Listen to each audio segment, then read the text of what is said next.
Welcome to episode 118 of Real Health Radio. You can find the links talked about as part of this episode at the show notes, which is www.7, so the word all spelled out, SEVEN health.com/118. Welcome to Real Health Radio. Health advice that's more than just about how you look.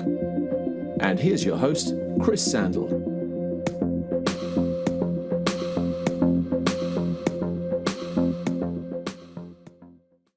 Welcome back to another episode of Real Health Radio. Thanks for joining me for another week. And this week is another guest episode. And my guest today is Nicola Rinaldi. So Nicola has a PhD in computational biology from MIT. And after graduating, she worked for a biotechnology company while pursuing her dreams of a family, which were thwarted by a diagnosis of hypothalamic amenorrhea, which is no periods, and 18 months of trying to conceive then followed on.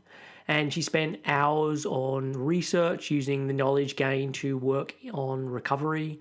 And concurrently, she tried the medical route to pregnancy with multiple doctor's visits, injections, and ultrasounds resulting only in failure. And ultimately, she was able to conceive naturally.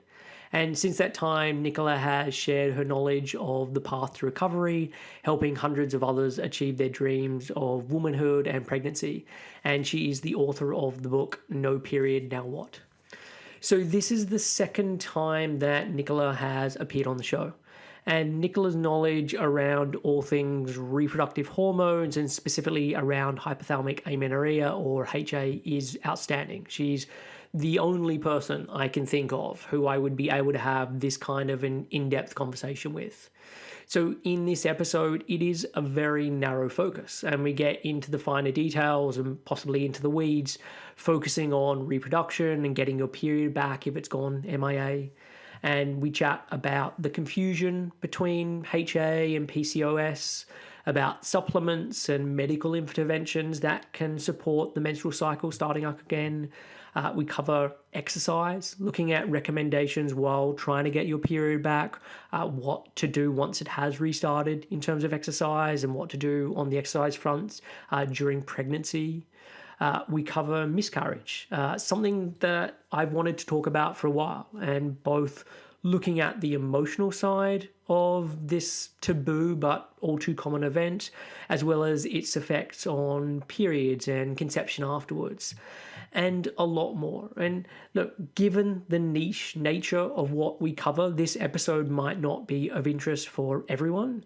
But if you are experiencing any of the issues that I've just mentioned, and specifically around hypothalamic amenorrhea, then you are going to find this episode both fascinating and enlightening. So without further ado, here is my conversation with Nicola Rinaldi. Hey Nicola, welcome back to Real Health Radio. Thank you so much for having me. I'm so excited to talk with you again. So you appeared on the show once before. I think it was about 18 months ago, and really with that conversation, it felt like we barely scratched the surface. So it is really good to be having you back on and having this chance to chat again. And in the last podcast, we went through your story. So rather than doing that again, as an introduction, can you briefly explain who you are, what you do? Yes, yeah, I'd love to. So I got my PhD in computational biology back in the early 2000s. And at the end of graduate school, I experienced hypothalamic amenorrhea myself. I lost my period through exercise and severely undereating for a time. And as I was trying to figure out how to get it back, I was I wanted to get pregnant not too long thereafter. So I was trying to figure out what was going on. Saw a bunch of doctors. They didn't really know what to tell me. They sort of said, well, maybe you could eat a little more and maybe cut your exercise, but they didn't have any hard and fast suggestions for me. So I did a lot of research on my own and sort of figured out that, I did need to eat more and exercise a bit less. And, eventually I managed to get my period back and get pregnant. And then while I was pregnant, I was put on bed rest for a little while. And I found an online forum of other women experiencing HA, missing periods, whatever. And I joined the group and sort of shared my story and the knowledge that I had gained. And I really loved it. I loved helping other women to recover their periods, and not just their periods, but also their sense of what's important, and, learning about how little we actually need to control our eating and exercise, and we can just push that aside and just live our lives. And so over time, I posted on that board more and more, and eventually people are like, so much, you should write a book. And I was like, yeah, I should. And so then after my third son was born, I quit my job, and I was like, well, I have a little bit of time now. So I did a lot of research. I did a survey of over 300 women who had experienced HA and analyzed the data and sort of put that all into my book. So that was published in April of 2016. And since then, I've been learning more and more about HA and other related areas. I've been learning about health at every size and body positivity, and continuing to work with women online. It's just something that I'm really, really passionate about, sort of pushing back against diet culture and the idea that we have to be the smallest possible person that we can be, because that not only makes our bodies small, it also makes our lives small. And so I just, that's been my passion. And I actually recently quit my job so that I could do this full time, because I enjoy it so much.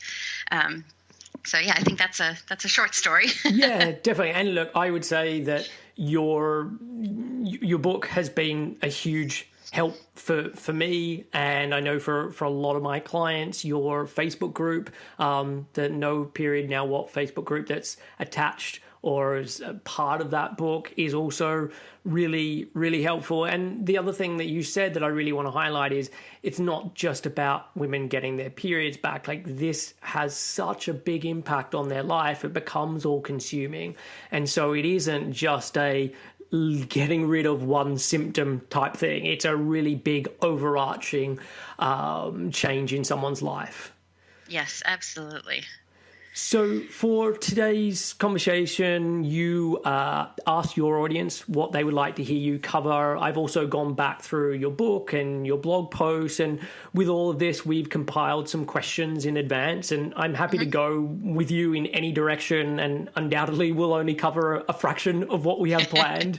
But we both put aside some time, a fair bit of time. So hopefully we'll get to cover a lot, but that's really the order for today. And before I jump into the questions, what would be great as a frame of reference is a short description of what hypothalamic amenorrhea or HA is. And I know we covered this last time, but so this podcast works well as a standalone episode, and because it's going to be the crux of what we chat about, I'd like to just bring everyone up to speed on what HA is. So I'll let you explain that.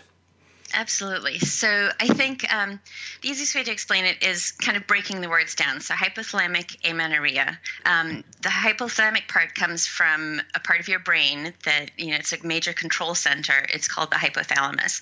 So it controls our reproductive system. It controls our eating. It controls our body's thermogenesis, all sorts of things. So it takes in inputs from our body and then sends out hormonal signals to kind of control all of that. And then the second part, amenorrhea, is basically missing a period. So it's lack of a period due to the hypothalamus. So what happens is if somebody is in an ongoing energy deficit, either through exercising or, a lot, or not eating enough, stress can impact as well. That suppresses the hypothalamus. And basically the hypothalamus tries to save energy in any way that it can. And one of the easy ways for it to do that is by shutting down our reproductive system. So in women, this manifests as no period, which is a very obvious symptom, as long as you're not on birth control pills, because that gives you an artificial bleed every month and can completely mask the missing period. Men can actually also experience something similar, but in men it's not as obvious because you don't have the monthly, the monthly period. So I think there's sort of an overarching term now, relative energy deficiency in sport, that captures sort of not only what happens to women, but also that the same thing can happen to men. And some of the symptoms that everybody can experience, low energy, low libido, certainly, being cold all the time, brittle hair, brittle nails, being anxious or moody, all of that kind of stuff plays into the overall energy deficit part. But the main idea is that our hypothalamus controls all of those systems. And if we're in an ongoing energy deficit, or, we're stressed all the time, it shuts down what it can to save energy and to basically keep us breathing and our heart pumping and all those things that it really has to do. And so one of the symptoms for women is that it shuts down our periods. So that's really what the term hypothalamic amenorrhea means. And we often abbreviate it as HA because hypothalamic amenorrhea is quite a mouthful. Yeah. I normally say it like once a podcast and then I just go with HA. Yep. And yeah, I mean, reproduction is so low on the totem pole in terms of importance for survival. And it's important for survival when you take a long view and you think about survival, including passing copies of your genes on to the next generation. But in terms of day-to-day life and getting by, it's just not that important. And so if your body doesn't think it's safe and secure, it doesn't think there's enough food coming in, it's just not going to be putting resources into something like reproduction. Exactly. Yes.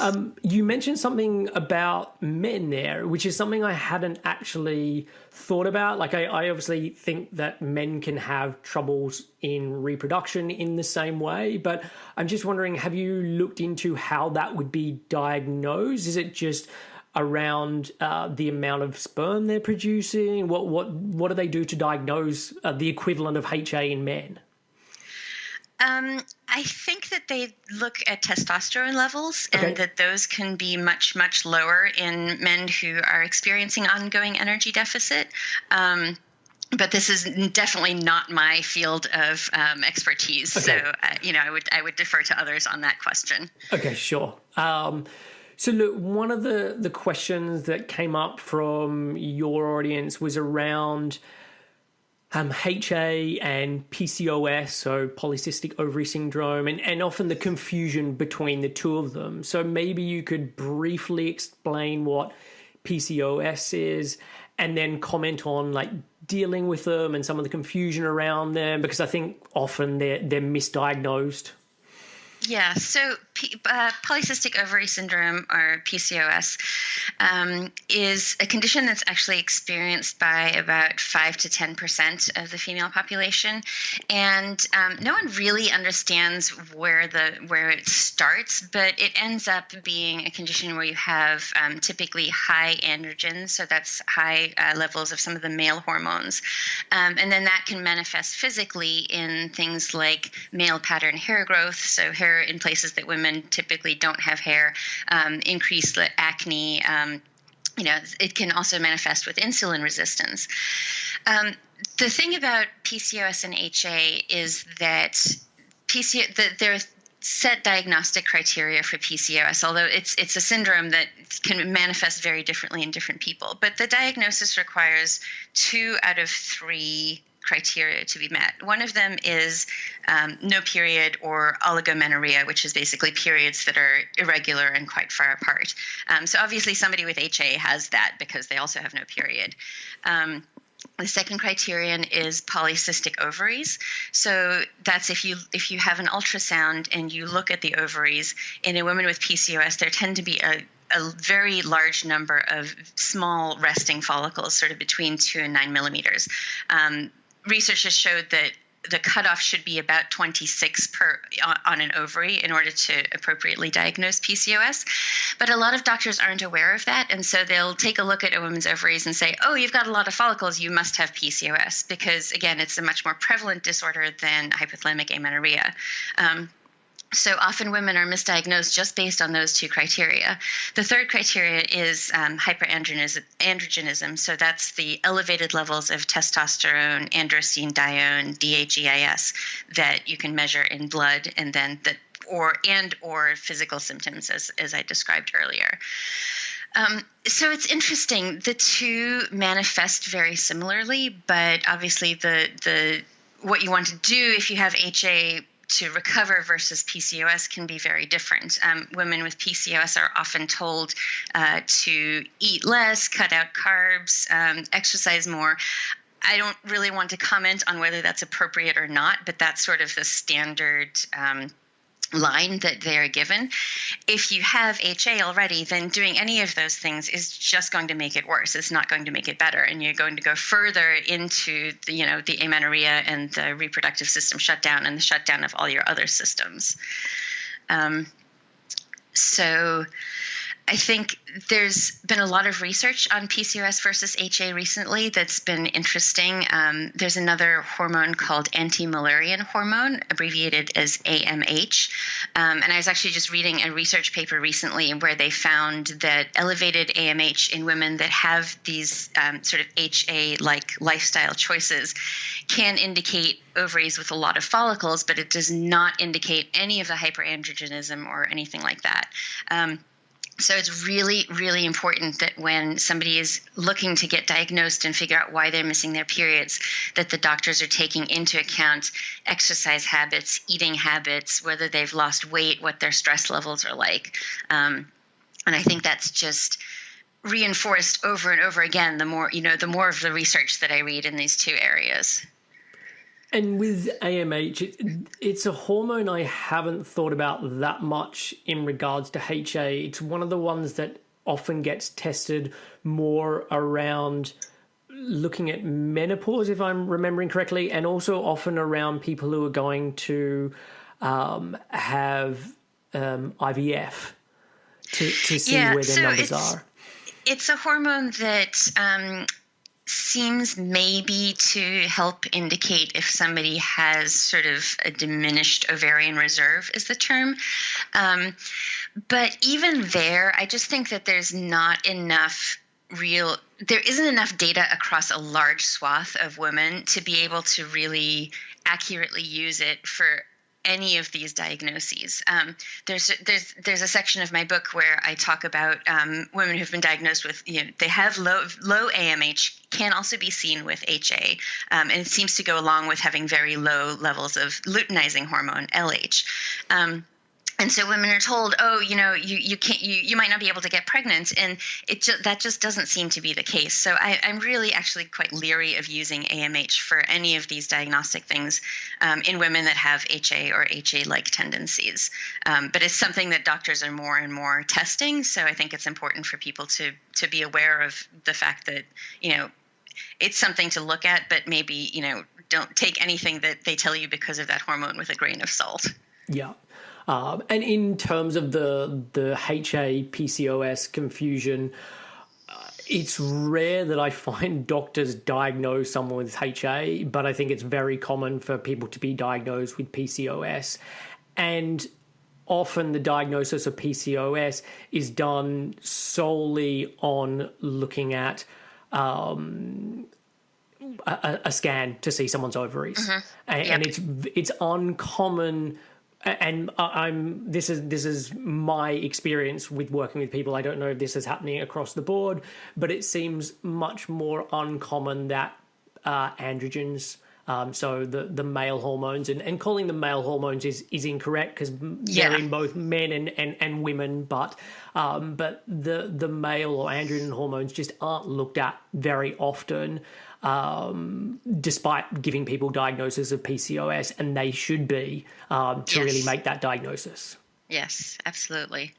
And the other thing that's interesting is so there was another paper that I was reading recently where they looked at a longer term follow-up on women with HA who had recovered their menstrual periods, and they found that at first, a lot of them did have slightly elevated androgens, but over time, over the year-long period after recovery, that those tended in almost all of the women to go back down to sort of a baseline or very normal level. So some women can sort of feel like they're experiencing PCOS-like symptoms as they recover from HA, but I think it's important to give that some time and sort of let things normalize rather than going immediately into like, oh my gosh, I have PCOS now, and sort of worrying about that and adding on 1,000 supplements and trying to correct that. So, and with that paper, were they looking at insulin levels as well, or insulin resistance? Because it's often talked about that the androgens kind of go hand in hand with the insulin. So it'd be interesting to find out if that was going on. Yeah, unfortunately, they didn't look at insulin resistance in that paper. They just looked at testosterone, androstenedione, DHEAS, and physical symptoms of hyperandrogenism. Okay, fine. So I recently did a podcast on weight set point, which if people haven't listened to that episode, it's the idea that the body has its own way of regulating your weight. So if you are losing weight, it will make you more hungry and slow down your metabolism and bodily functions. And if you're gaining weight, it will make you less hungry and turn up your metabolism. And look, it was a 90-minute podcast, so that brief description is overly simplistic and a very bastardized version of a complex and nuanced topic. But anyway, I know you were asked a question from your audience linking to this. So it's where someone has been on the pill, and during the time of being on the pill, they lost weight. And when they then came off the pill, their period didn't start up again. So the pill was masking the fact that they now have HA. And so I guess the question is relating to, how does someone know where their weight set point should be for getting their period back if they don't know what it was when the period disappeared? So I think this is an interesting question. And I think part of it stems from our wanting to control everything, and also being afraid of getting quote unquote fat. I think that's a fear that underlies a lot of issues that people have as they recover. It's unfortunately one of the worst things in our society at the moment is to be in a larger body, and that's the perception that we have. I certainly don't think that that's fact, but it's our society kind of encourages us to, as I said at the beginning, to do everything we can to be in the smallest possible body. And so I think there's this big fear of weight gain, and so people want to know, well, what's my set point so that I don't have to go beyond that at all, because I can't possibly be bigger and healthy or whatever it is. So I think one of the most important things is trying to let go of that need to know what the set point is or what your weight will end up, and give over control to your body. And because I think in most of us, our bodies know what they need and where they need to be. And sometimes we will get to be larger or smaller. And, I think just eating to hunger and learning to eat intuitively and eating all foods and not having food rules, I think is really the biggest goal in this whole process, rather than I need to get to X weight in order to recover my period. Because I think if weight is really such a big focus, then there's still all the stress associated with that, and that mental energy, and really focusing so much on the weight, and you're still focusing on the food and how much do I eat and can I not, I think really trying to let go of all of that is the sort of the best way to recover not only your periods, as we said at the beginning, but also just your ability to live a free and happy and joyful life. Yeah, definitely. And when I was putting together that podcast, it's a kind of a really interesting topic, because on the one hand, I think it can be incredibly freeing knowing that your body has its own mechanisms for controlling your weight, and it does it on its own. But then it's a double-edged sword, because then people start thinking about, well, am I at my set point now? What is my right set point? Have I permanently damaged my body so my set point's now sitting higher? And then that becomes all-consuming. So for me, it's like, try to have this as an idea, but push it to the back of your mind as much as possible, is my thinking around it. Yeah, I would absolutely agree with that.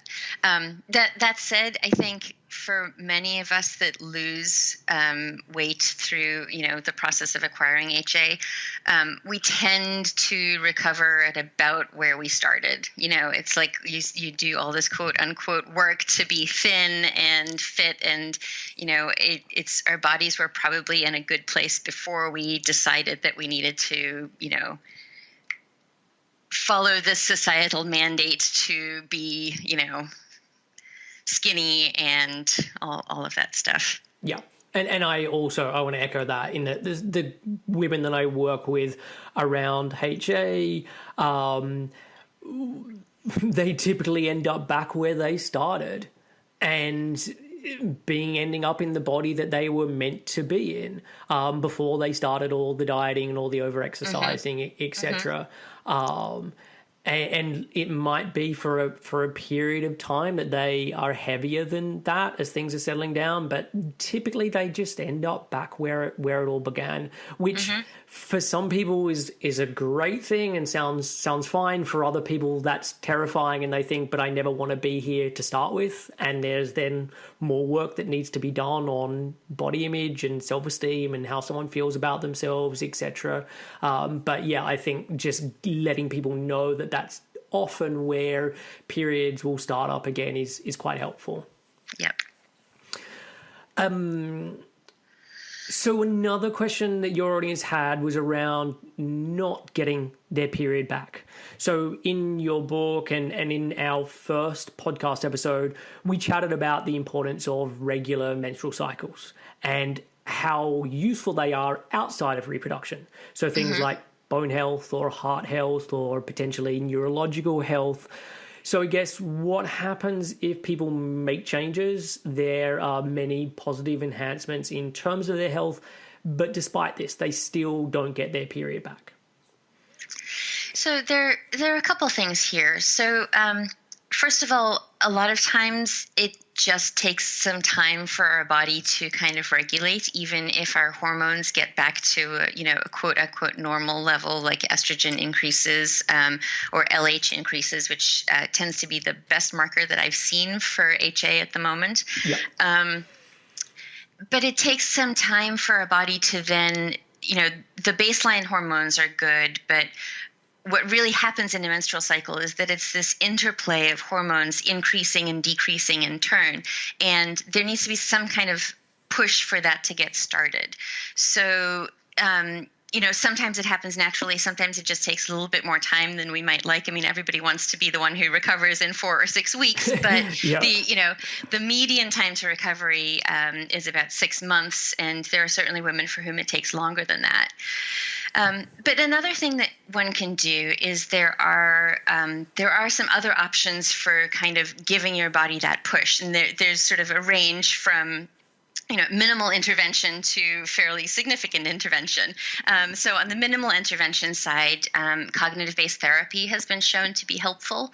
There was a study by Dr. Berga where they had a number of women who did cognitive-based therapy versus not, and I think about 75% of those getting the therapy, I think it was a 20-week course, ended up getting their periods back. Another idea is hypnosis. This is really interesting to me. I read the paper, and it's by Chuggle and Berga. I'm not sure I'm pronouncing that correctly. But they came up with sort of a flow for hypnosis. It's imagery about your period, and somebody who's an experienced hypnotist could do this. And again, they found that about 75% of the women in their study recovered their periods.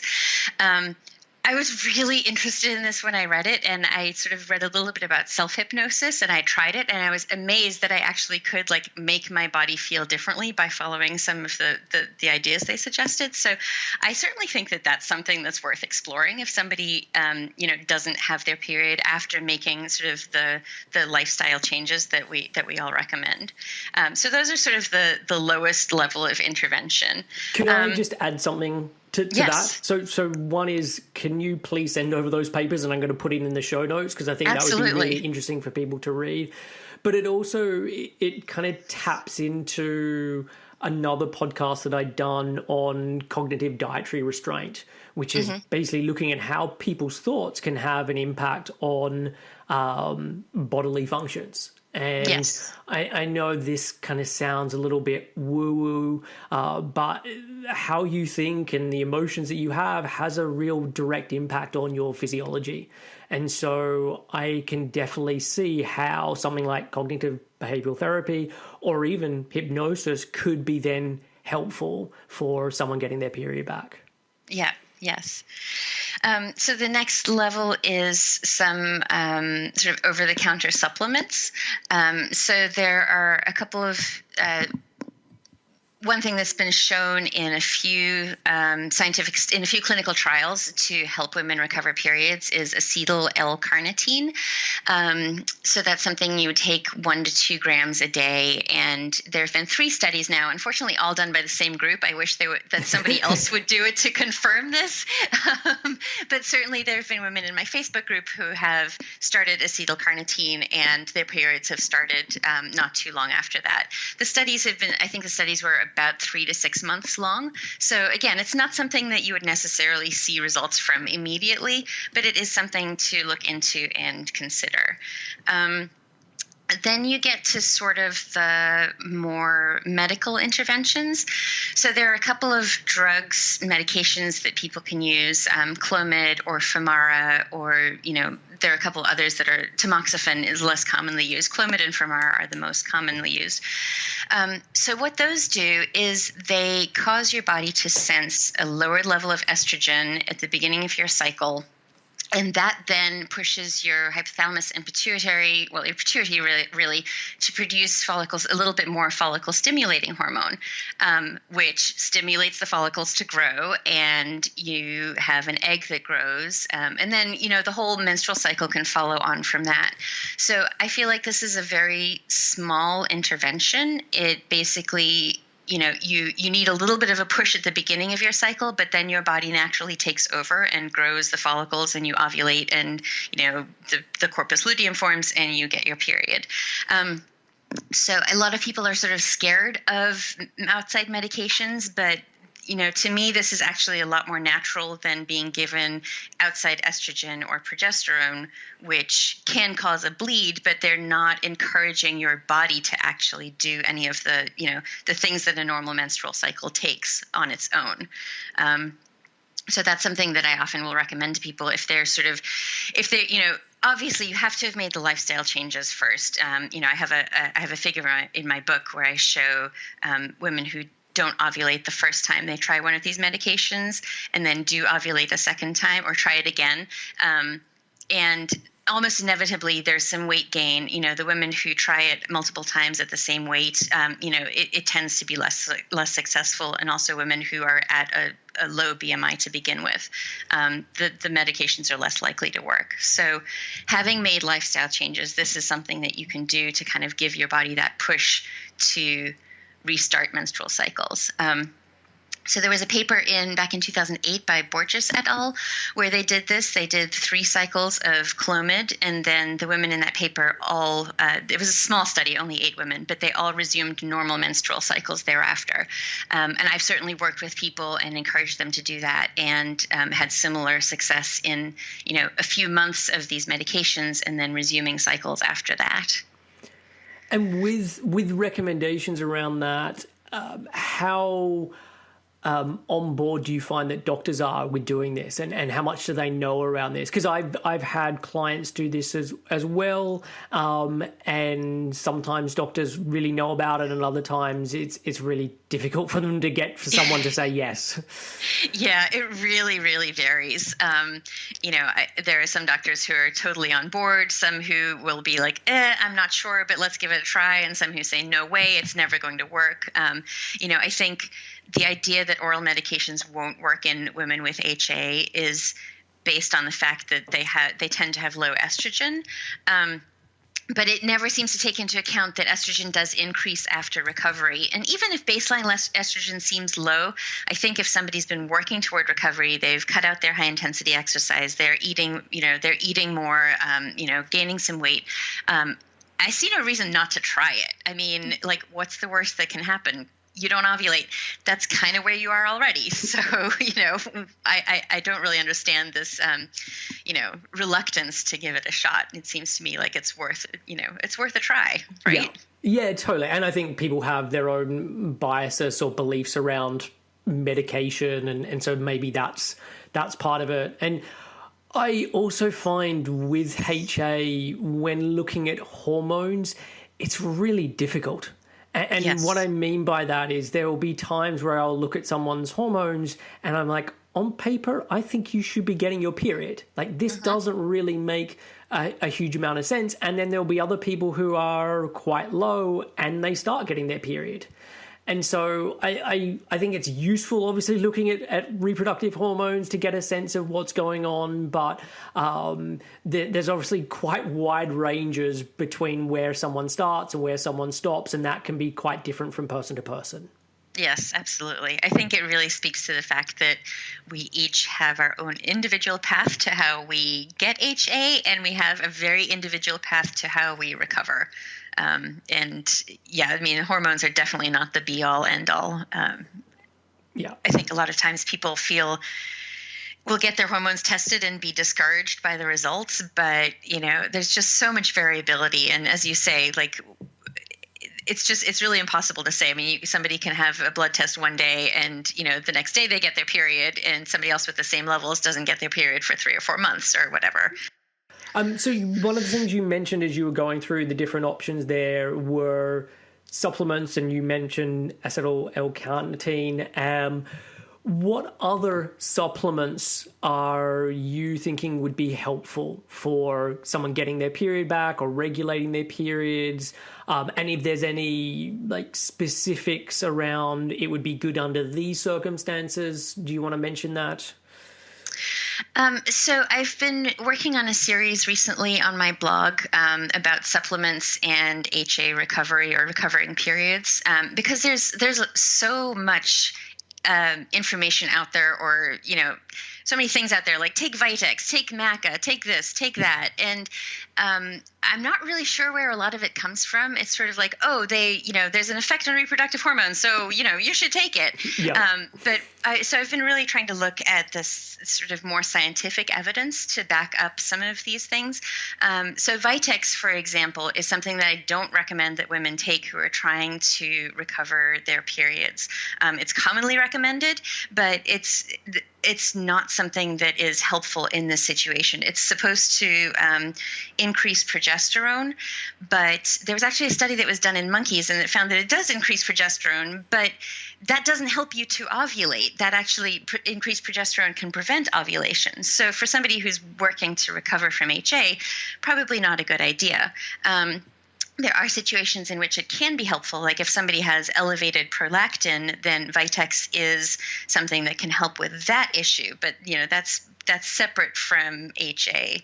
Or possibly if they're once their cycle starts up again and they're having low progesterone or having a low or a short second half of the cycle, would that be a time when you would recommend it?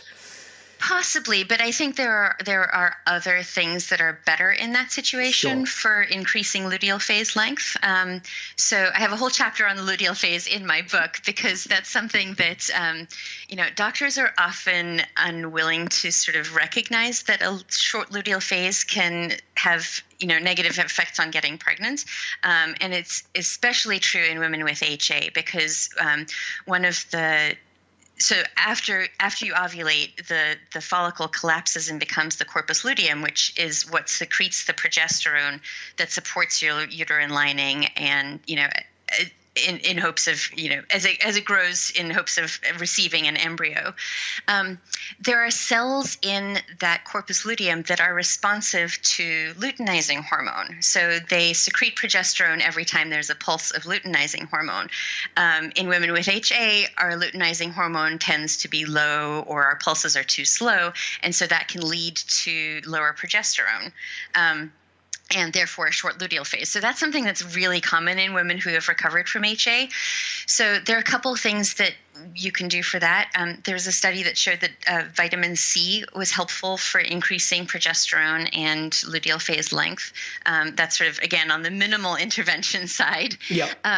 The other thing that I found recently was flaxseed. There's an interesting research study that showed flaxseed increasing luteal phase length. So that's something that I've been starting to recommend more, and particularly because there seem to be a whole lot of benefits to eating flaxseed, as well as other seeds. But flaxseed is sort of the one with the strongest evidence of being helpful in menstrual cycles, and that's something that I think can be helpful for women trying to recover cycles, as well as those who are trying to increase their luteal phase length. So I looked into flaxseed because I was researching the idea of seed cycling. This is something that's sort of all over the web. You can read about it. You're supposed to take, I think, sesame and pumpkin seeds during the first half of your cycle, and then flaxseed and another seed that I'm not remembering at this moment during the second half. So I looked into each of those, and I found by far the strongest evidence for flaxseed in being helpful for regulating menstrual cycles.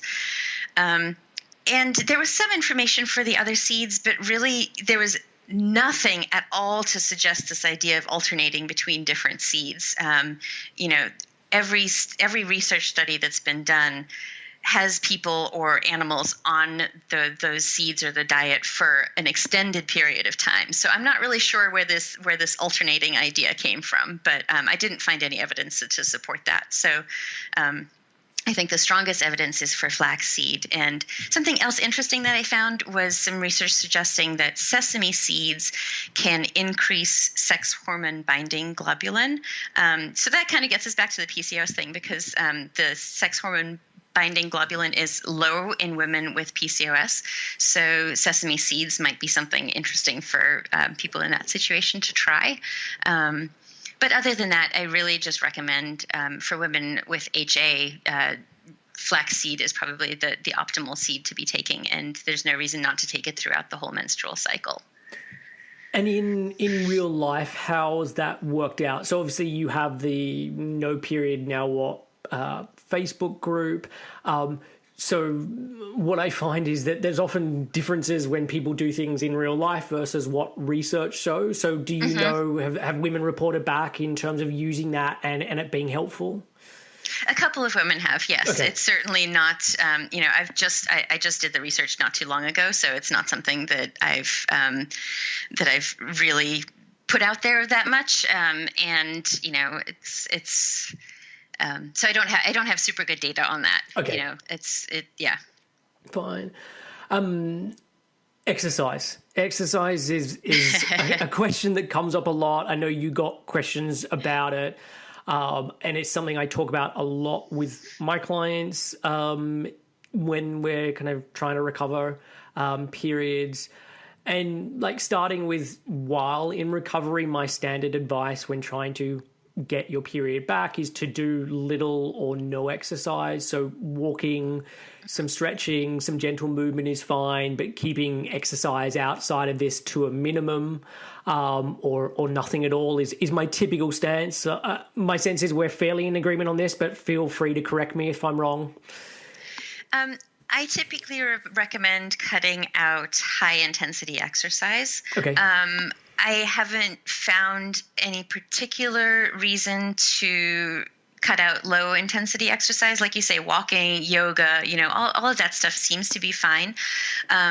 There are women who do need to cut all of that out in order to recover periods. It's, again, we're each very individual, and what's okay for one person is not necessarily okay for another person.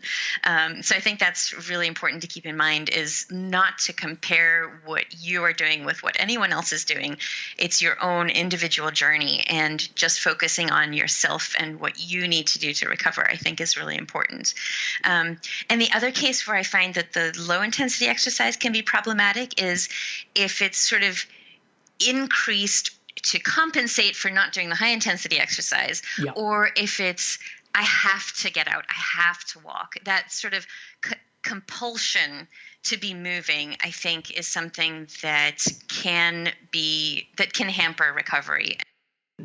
And look, I think the thing I would add to that is, and I agree with everything you said, is that often people's perception of what is a lot of exercise or a little exercise is skewed because of what they've previously done. Yes. And so I have a lot of clients who are like, oh, I don't feel like I'm doing very much, because they used to be exercising 2 hours, 3 hours a day. So them doing high intense exercise 4 days a week for only an hour, it feels like it's not much exercise. When actually it is going to be a lot for what the body is needing as part of recovery. Yeah, I'm actually, I have a survey that I'm doing at the moment to try and really put some numbers around this, because there is some controversy in the female athlete field about whether, exercise plays a part in missing periods or not. I strongly feel that it does, but I'm trying to get some data to support that. So if you don't mind sharing the link for that study, that would be great. No, definitely. I will share that. I think if I've done some reading around that, often the thoughts are that it's not the exercise per se, it's because people aren't doing the eating to compensate. And if people just did more eating, then they would be fine doing the exercise. Is that the stance that they're often taking? Yeah, it is.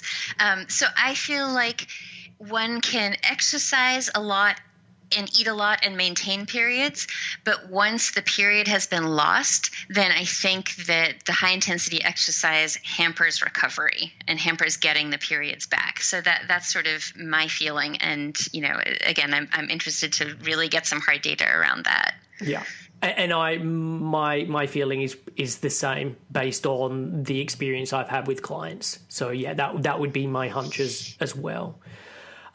So yeah, we had a couple of questions, or you had a couple of questions in respect to exercise, and one of them is exercise after periods have started up again, and then the other one was exercise during pregnancy for someone who's previously suffered with HA. So you can just take these one at a time and give me your thoughts. Sure. So, I think exercise is absolutely healthy and good for us, and definitely something that people can get back into long term after they're recovered. It's hard. It's a really hard line to walk after recovery, after getting this, getting your periods back, to kind of figure out how to add in the exercise without causing HA to happen all over again. So I typically recommend that people wait at least 3 cycles before they add in any high intensity exercise. I've just seen too many people get that first period, be like, yay, I'm fixed, and go out, start doing 4 days a week of high intensity exercise again. And then they don't get a second period and they have to do all the work all over again. So 3 cycles minimum is my recommendation. And then just working back into it slowly.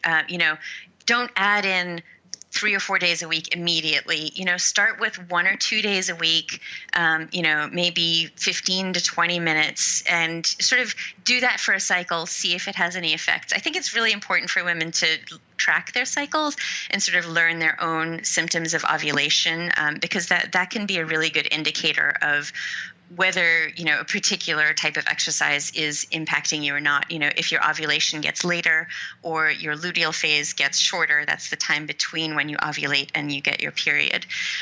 So adding it back slowly, I think, is really the best way to go about it. And making sure that you eat more to compensate for that added exercise, because it's very easy to exercise more but not eat more, and then you're creating that energy deficit again, and again that can lead to issues with the cycles or losing them again completely. So what are your recommendations after you've been working with women who have recovered? Basically the same as you have just outlined there. So yeah, it is leaving it a couple of months or a couple of cycles, just because it's really hard if someone gets their cycle once and then they start the exercise and then it doesn't come again. There's that, well, was it just a one-off anyway? Is it the exercise? Like there's just too many things that are up in the air. Whereas if you know that it's happened, say, 3 times in a row and you're getting that consistency, and then the one thing that you change is the exercise, I think that can be just easier to keep a track of. And then I would also say I'm a big one for people tracking their cycles as well, particularly for someone who's had HA, because I think having that knowledge around it really helps, and probably not long term. I think it can be quite maddening, and after a while people are like, I just want to get on with my life.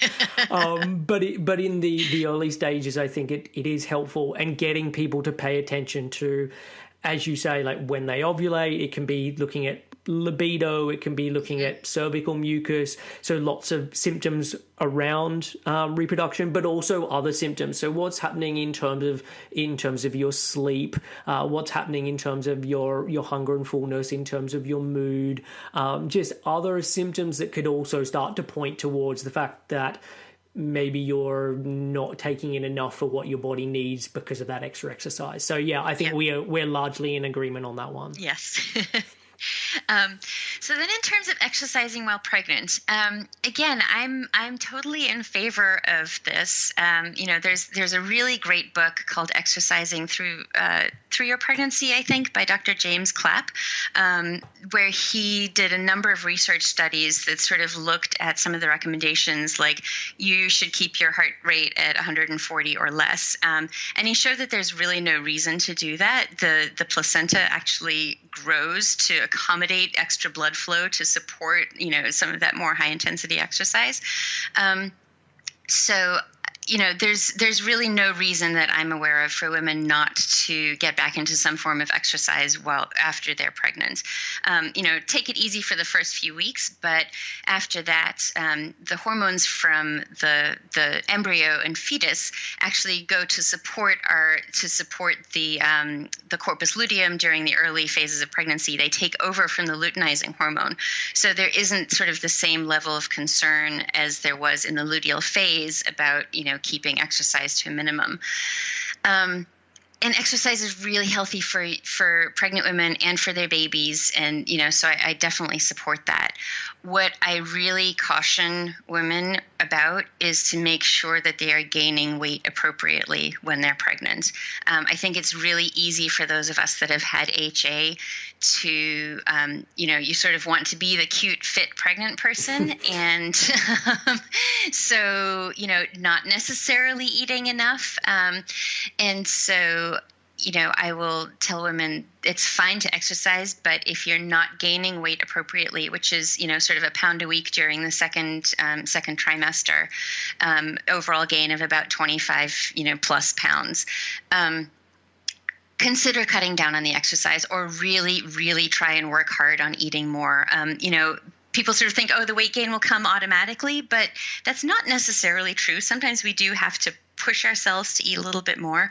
And there's just so many studies that show, negative effects on the babies of, low weight gain, which can include preterm labor and what's called the thrifty phenotype, which is basically if the baby has to scavenge for calories while they're in utero, then that can lead to that same phenotype down the road and, more long-term consequences like metabolic syndrome or cardiovascular issues. So, I think it's really, really important to be gaining enough weight. And the other thing is that a lot of doctors OBs will weigh a woman and say, you're not really gaining enough, but the baby looks fine, so, it's not a problem. And that drives me up a wall because they're not taking the health of the mom into account. Yeah. It's like, if you don't gain a minimum of 20 pounds when you're pregnant, you're basically on a diet, because if you take into account the weight of the baby, the amniotic fluid, the increased uterus size, the increased breast growth, the increased blood volume, all of that adds up to about 20 pounds. So if you're not gaining that, you're on a diet. And then, you have this baby and you want to breastfeed or not, whatever, that's all good. But breastfeeding is a huge caloric drain, and having a baby is really hard. And, you need to have, if you're not eating enough, if you've lost a lot of weight, you can be so much more emotional. And, it really, really makes me angry that this is not more of the health of the mom is not taken into account in a lot of cases. So again, I really if you want to exercise when you're pregnant, that's great, but just make sure you're eating enough to support your baby and your own health. And I'm off the soapbox now. Okay, cool. What you said there in terms of putting on weight and it being important, not just for the baby, but for the mother, I think is really important, because pregnancy is set up in a way that the baby will do its utmost to get everything that it needs.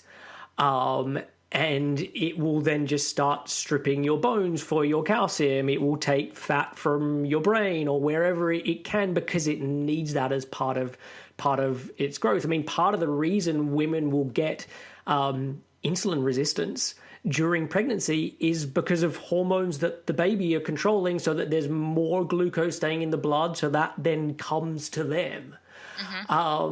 So yeah, you definitely want to be making sure that you're eating enough so that it's helpful, not just but for the baby, but for you as well. In terms of exercise, I mean, the things I would say are largely in agreement with you.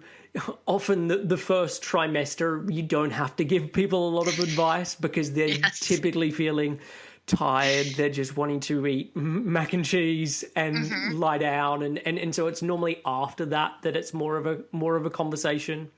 And my typical advice is really do what you've been doing prior to pregnancy, and don't really add too much more in terms of, like, if you haven't been doing weights while you're pregnant, it's probably not the time to take that up. Yep. If you haven't been a runner during pregnancy, probably not the time to take that up. So be doing exercise. If you've already been doing some of that more intense stuff, then you can keep it up while making adjustments, listening to your body, making changes that are then appropriate for being in certain positions that you can or can't be when you're pregnant.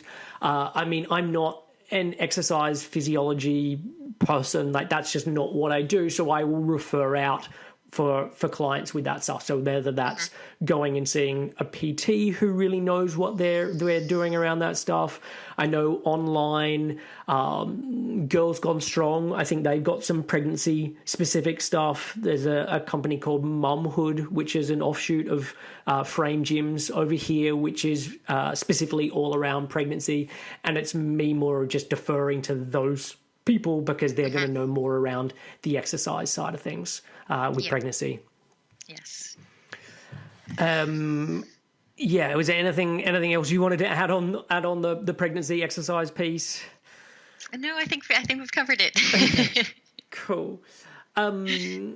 So another area we wanted to touch on was around miscarriages, and it's something that we both wanted to chat about. And despite it being a rather taboo topic, and the fact that just people don't talk about it, the reality is miscarriages are very common.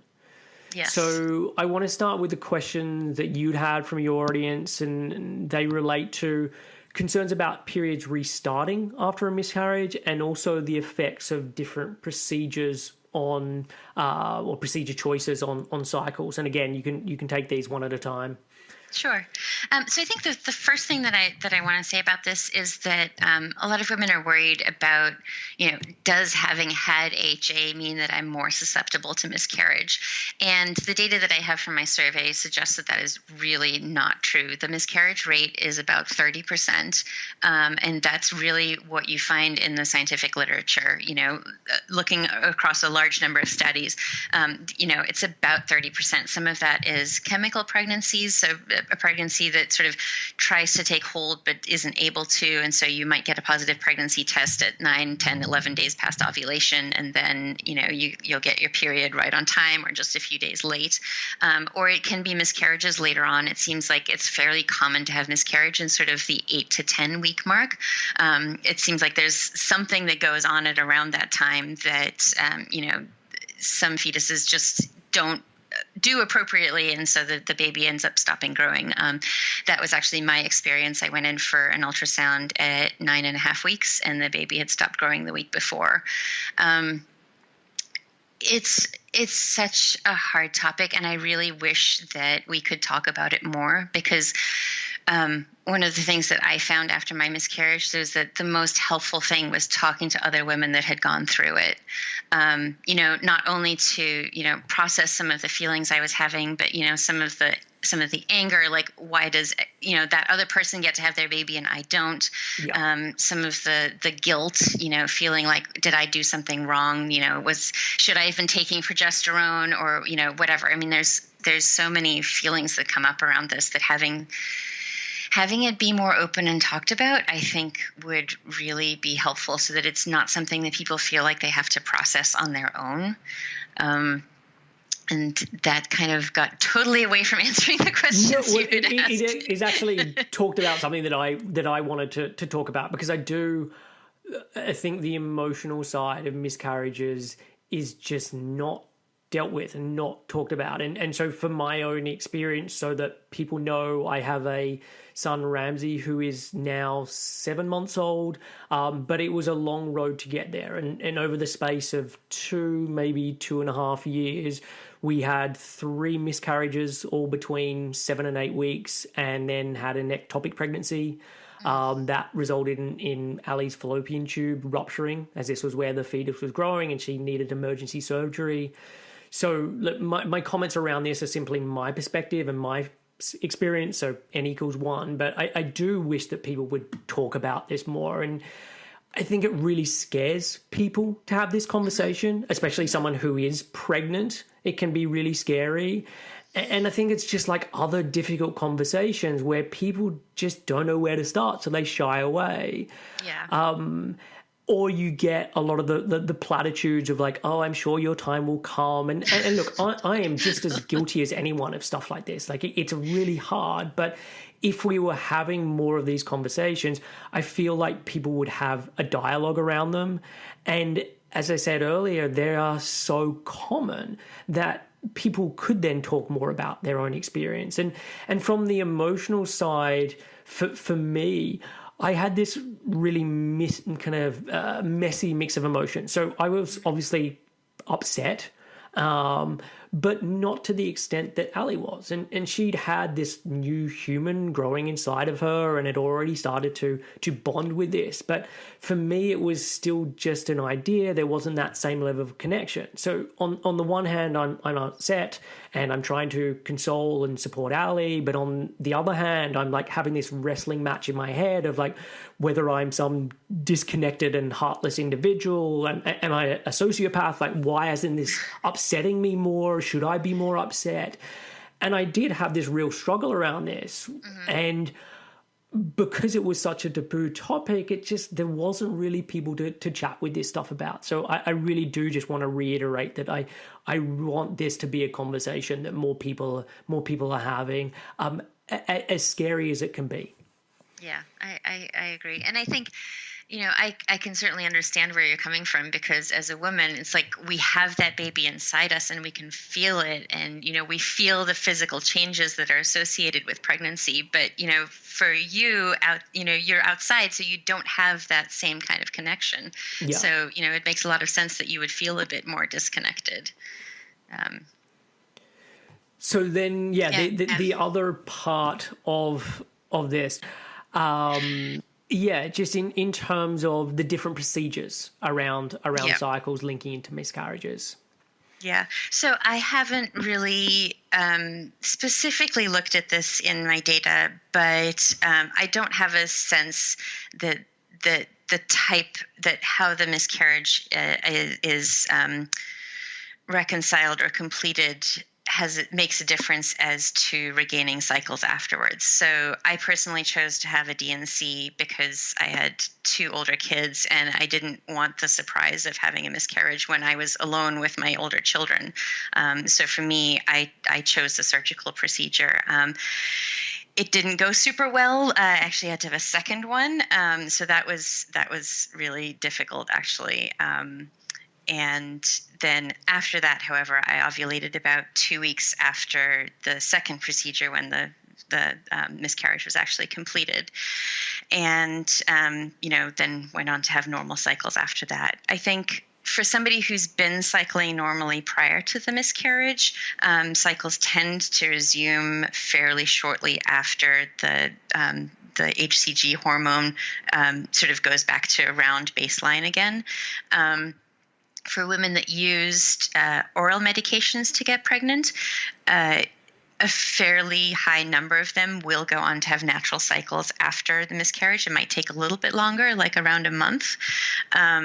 But I think the combination of the oral medications in order to get pregnant and the pregnancy kind of reset the hormones and make it more likely that they will cycle naturally. Of course, there's nothing wrong with going back to medications again, whenever you feel ready to do so. I looked at the evidence around being told to wait a number of cycles before trying to get pregnant again, and I didn't find anything to support waiting. When I talked to my own doctor about it, she said, yeah, it's kind of because we want to know when your period is so we know how to date the pregnancy appropriately, which to me is like, that's really bogus. I'm sorry. So, I think once a woman and a couple are ready to try again, there's really no reason not to do so, whether that's naturally or using medications. For women that had to use injectable medications in order to get pregnant, they typically are not as far along in recovery. And so there are some who will resume natural cycles afterwards. Others need to go back to the injectables again. And of course, I always encourage, if that was the case for you, to continue to work on, eating more and exercising less and, working on recovery through this whole process, I think is only helpful.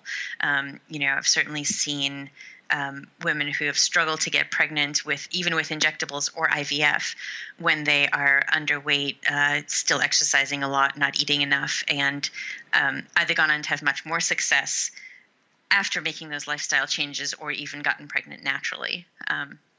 So that was a little bit of a segue. Yeah.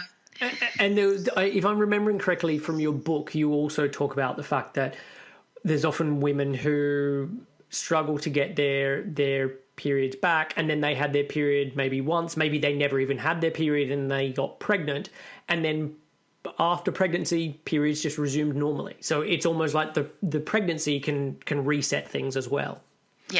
Yes, absolutely. Breastfeeding for most women with HA tends to prevent the return of menstrual cycles.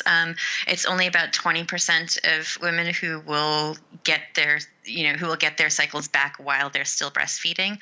But for a vast majority of others, sort of you stop breastfeeding, you wean the baby, and within 6 weeks to 3 months, your cycles will start up again. Okay. So, and do you know what the numbers are for the average population who haven't suffered with HA? I don't have a good sense of what those numbers are, but I know that it's definitely much more likely for sort of a typical woman to get her period back while she is still breastfeeding. I don't have a percentage number to put on that though. Okay. And I mean, we're talking about pregnancy. It might be useful for you to talk about Tina Muir, who was someone that you connected with and helped out over the last year or so. And I've had Tina on my show before, but yeah, maybe just briefly describe her story. So Tina is an elite runner. She's participated in a number of events representing Great Britain, and so she did not have her period for about 9 years while she was running. And, she sort of wondered about whether it was a big deal, but, didn't really find it to be, and, didn't want to make any changes because she was having a lot of success with her running. And then she started to realize more and more the effects that not having a menstrual cycle might be having, and she was starting to think about maybe having kids. And so she was introduced to my book by another elite runner, Tani Prazak. I don't know if you know her. So Tani introduced Tina to my book, and Tina read the book and reached out to me, and she was like, this is fantastic, and I really appreciate all the information that you've put in here. And so she followed my advice. We talked a lot through that time, and she decided to cut out her running completely, and blogged about it, and that got picked up by all sorts of news outlets, and kind of made a big splash in the running world, and I think really helped to raise awareness of the problems associated with amenorrhea and in the running community in particular. So it was quite exciting that she was able to get this much exposure for the issue, because I think it's something that a lot of people hadn't been aware of and maybe are now, and so maybe I think that was that was really helpful, and I hope that the conversation around missing periods in all the different types of exercise worlds that there are, like running certainly, but also CrossFit and bodybuilding, I hope that those conversations will continue. Yeah. And so Tina did end up getting pregnant fairly shortly after she stopped running. I think she ovulated within a couple months, and actually got pregnant on that very first cycle. So she was quite lucky there. And now her daughter is 3 or 4 months old. So it's a really great success story. So the final thing I just want to talk to you about or hear about is something that you referenced at the top of the show, which is that you decided to quit your job and do coaching or no period now what full time. So do you want to Yes. talk a little bit about that decision and what your plans are with it? So I had about a year and a half ago, I had started working as a project manager, and I thought this was all good. It didn't fulfill me. It wasn't something that I ended up enjoying nearly as much as I thought I was going to.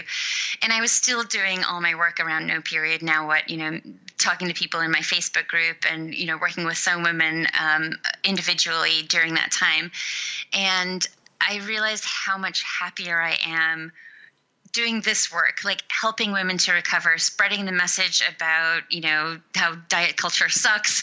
And, I really, really love working with women one-on-one, and especially around the fertility area. So I think that's a place where I have sort of a unique knowledge set in terms of, understanding all of the different medications that women can use to help them ovulate and get pregnant. And I think as we spoke about, there are some doctors who are totally on board with some of the sort of more novel ideas, like, you can take Femara or Clomid, and if it doesn't work the first time, you can do what's called a piggyback, which is where you take a second round without having gotten a period in between. And there's a lot of research to support that, but, doctors aren't necessarily aware of that. So, I really love helping women to understand their bodies and to use some of these medications or whatever it is that they need to get pregnant. There's nothing more satisfying than when I get a phone call like, Nick, I'm pregnant. It's like the best feeling in the world. And, obviously I felt it myself, but being able to sort of experience that secondhand through all these other women is just the most amazing feeling. And, I really feel like I have a knowledge base to share in that arena that, that's unique and not a lot of people have. So really supporting women through their interactions with their doctors. I mean, obviously I'm not a medical doctor, but, I have a really good base of knowledge. And I, if somebody comes to me and asks me a question like, is it okay to have caffeine when I'm, is caffeine going to affect my recovery? Then, I'll go and look at the research and, give them an answer. And so I'm just really looking forward to kind of building that side of my business. Obviously, continuing to spread the message about my book and all of that, but really working with women one-on-one in the fertility arena is sort of my real passion and joy at the moment. So. Nice. And look, it was really lovely when I found out that was what you were going to do, because I do think that you have such a wealth of knowledge in this area, and I defer to you a lot of the times. I'll go and check out what you put in your book or what I found on your blog, and you have definitely helped me in learning more around this topic. So I think it's great that you're going to throw yourself into it and do this full time. But it sounds like you've been doing it fairly full time anyway for so many years because of the forums and then the Facebook group, etc. Yeah, I don't watch TV at night. I go online and I do this instead. Nice. So look, this has been obviously quite a long conversation, which I have thoroughly enjoyed, and I know the listeners are going to get a real lot out of this. And before I let you go, can you tell people where they can find out more about you? So website, social handles, the Facebook group, and I'll put all of this in the show notes. Yes, absolutely. So my website is www.noperiodnowwhat.com. And if women want to work with me, just add a /consulting on the end of that. I'm at No Period Now What on Twitter and Instagram. Not super active there, but trying to do a little bit more in those arenas. And then my Facebook group, you can find, just if you search No Period Now What, the group and my Facebook page will come up. And, I love having women join and sort of learn more about this whole arena and, particularly learning about, pushing back against this idea that we have to be super skinny and exercise all the time in order to be healthy and happy, because that's just not the case. It's letting go of all those things that really helps open up our lives and gives us some freedom and joy and, babies. Yeah, I'll agree with you on all that. So look, thank you so much for coming on the show again. As I said, you are a wealth of knowledge around hormones and HA, and I love getting to chat with someone like you about this stuff because you can go into a level of detail that most people can't. Thanks so much for having me, Chris. It's really been a pleasure talking with you again. Thanks for listening.